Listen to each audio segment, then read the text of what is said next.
Welcome once again to Unity DAO. This is the second episode on a set of episodes that's going to be looking at slices of my life. I often say when you look at your life, it can never be a full story. It's only glimpses because you can never tell the whole story. You don't have the capacity to do so, and also there are parts that you probably don't want to tell, but that's a story for another day. Like I said last time, during our first episode, when I talked about the jobs I quit and all the assignments I declined, I promised you a second episode. This episode deals with the books I wrote. Sometimes people say, when did you get the time to write books? Let me explain. For many years, I was a lawyer, had people's stories. I then worked in the NGO movement, had even more stories, but never really had the time to sit down and weave these personal stories into fiction until I became a judge. Don't tell my Chief Justice that I was writing on his time, but I did. And one of the reasons why it was easy for me to write as a judge, because judging is a very disciplined, scheduled, timed job. So there are pauses between your work, that quiet moments between your work when you can do something else. Some people play golf. I didn't play golf. Some people, garden. I did a bit of that. But during my downtime, when I want to anchor myself, I wrote. And I found that I was writing books about really people's lives, not one particular person, but different people. For example, if we look at this book, The Screaming of the Innocent, it borrows from the story of Sehametsi Mohomutsi. You can go and Google that. A very horrible, horrible murder that happened in my village in Muchut. It is not the story of Sehametsi, but it borrows from that. It also borrows from cases that came before me, stories of other cases of ritual murder. It's a very dark book. Sometimes, I say that was my hardest, it's the hardest book to read, but I promise you, if you pick it up to read it, you will not stop. Because the other thing about it is it does not follow the traditional pattern of who done it. You open the first page, you know exactly who did it. So then you try to find out how they did it or why they did it. So it's a very nuanced story. And maybe just before we continue, it's also about good people from community's point of view who do bad things. That great man who is the chairperson of the VDC, or is actually a councillor, or is an MP, or is even a pastor. Everybody thinks he's such a great man, but beneath the surface, there's darkness. It also tells the story of people that you see as weak.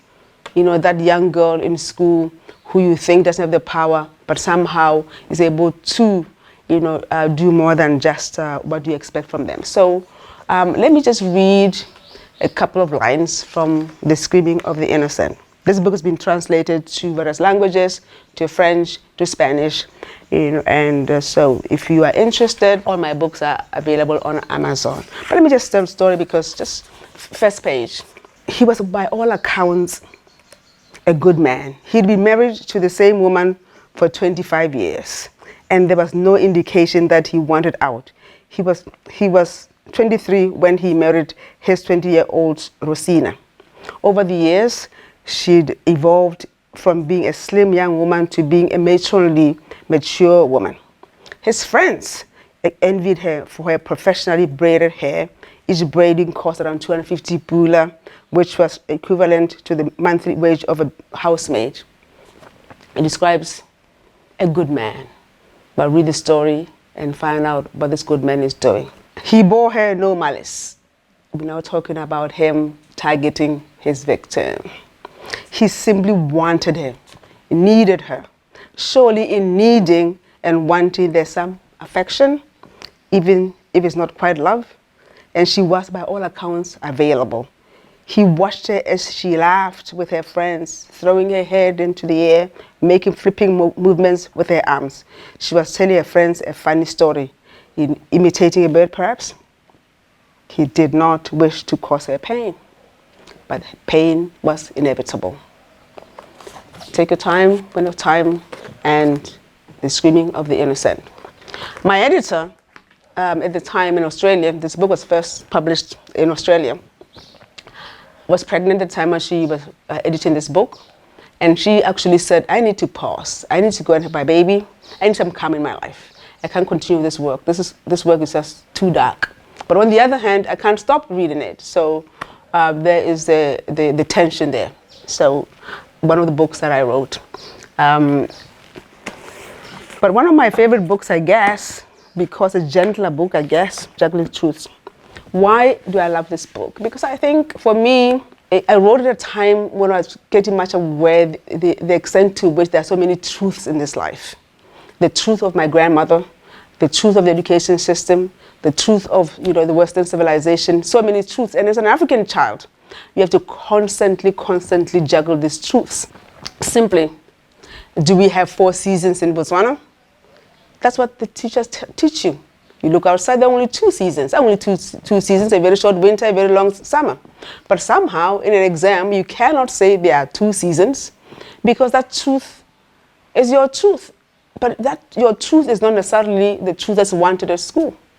Constantly, juggling these truths for you to succeed as an African child. So anybody who is interested in this tension between Western culture and African culture or Botswana culture, that's a book for you. Juggling Truths.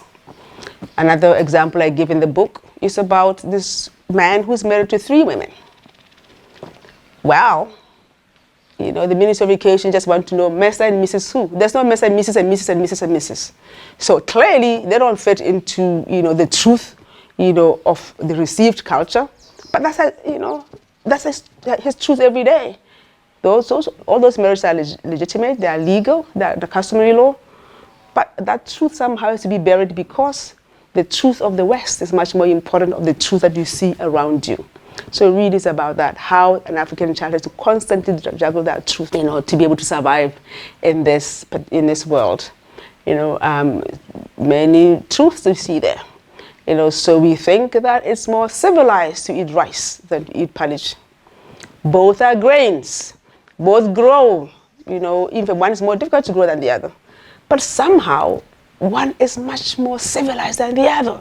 Why? Because it comes from outside. So, and somehow it's much more civilized to speak English than to speak Setswana or speak your own language. Why? Both, a 2-year-old can speak any language. So clearly it's not about, about being smart, that you choose a language, that you can speak a language. But somehow if you speak English fluently, and with grammars correctly, somehow you're considered to be smart. But that's not true. We know that's not true. So this book really talks about that. And then The Heavens May Fall. That's one of the books I wrote. The Heavens May Fall is the expression comes from, it's a Latin maxim that says, let the heavens fall, but justice must be done. Basically to say that justice must be done even if the heavens may fall. So again, it's about justice, it's about women's position in society, it's about an unresponsive or not always responsive justice system. So you can see that all these books really borrow from my work as a lawyer, my work as a human rights activist, my work as a counselor, my work also as a judge. You will see snippets there, of not one case that I did, but a collection of cases I did. This particular story of when I became judge, let me also say this. When I first became judge, remember, I was the youngest judge because I was appointed just before my 40th birthday. The next in age to me was at least 10 years older than I am. That was Justice Dibotelo. So I was young and was only female.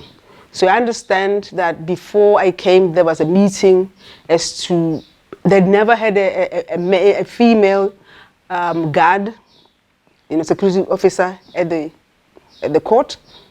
It's always to be male. If we hire a woman, will she be offended? Should we have a man, so should we change for her? If we change, will she say that's discriminatory? So there were all these discussions about, how to receive this first female judge to the High Court. And then, of course, also the other assumption was that because she is female, because she believes in women's human rights, because she believes, that women are just as worthy and as valuable as men, she's going to be biased against men in favor of women, okay? So if you come before her as a woman, you're going to get your judgment, no problems at all. If you come there as a man, ooh, I will sorry for your troubles. Of course, that was not the case, because people don't realize that when you look at life through the lens of human rights, you are saying, let's look for fairness. So many lawyers were surprised. When a man and woman came before me looking for custody, there are many more instances that I gave a man custody than other judges, because I didn't look at whether you're a male or female. I asked the question, who is the main caregiver of this child? Who guides them every day? Who does their homework? Who decides, what church they must go to? And often, especially because a lot of women, it's part of our culture, part of what's happening in this country, that a young professional will go abroad to study. And sometimes a woman would leave the country, go abroad, and leave a child with a man, with the father of that child. There's bonding. There's more bonding when the mother is not there. When she comes back, she wants custody. And then the man said, no, especially if they separate. No. Because they're bonded. He wants that child just as much as the woman would have wanted that child had she been the primary caregiver. In those cases, I would say, I'm sure my dear, this child is going to her father or their father because he is the primary caregiver right now. We are not disrupting the child's life. And I don't believe that all women are great, parents and all men are bad parents. That's not the truth. All depends about the relationship between the child and the parent, and the bonding. Are you disrupting if you take the child from this particular person to this particular person? Because if they have to separate, there's nothing you can do. You have to make that choice. So we find some of those cases, some of those issues are in my books. And I particularly remember a particular case. You may see parts of it in my book. People will say, as a judge, are you afraid that a criminal will come after you? And why don't you get it? Actually, to tell you the truth, most criminals know what they did. They're not angry with judges. They may be angry with the police, maybe, but generally they're not angry with the judge because the judge was not there. They don't feel that if you give them they know what they did. But the person who's going to burn your house down is that parent you take that child away from. The fury, the anger, the just angst of a parent who must leave their child because the other parent, has to take it, is the one person who I thought, is going to burn the house down. And it was a case when I thought a particular woman was going to certainly burn my house down. She was so furious, so angry. There was only one child, 2 parents. Looking at all the facts, it was very clear the more stable parent was the father of this child. So these are some of the stories you'll find, in my books. But before we wrap up, you just must read Saturday is for Funerals. This is a co-written book, co-written with a professor of medicine at Harvard.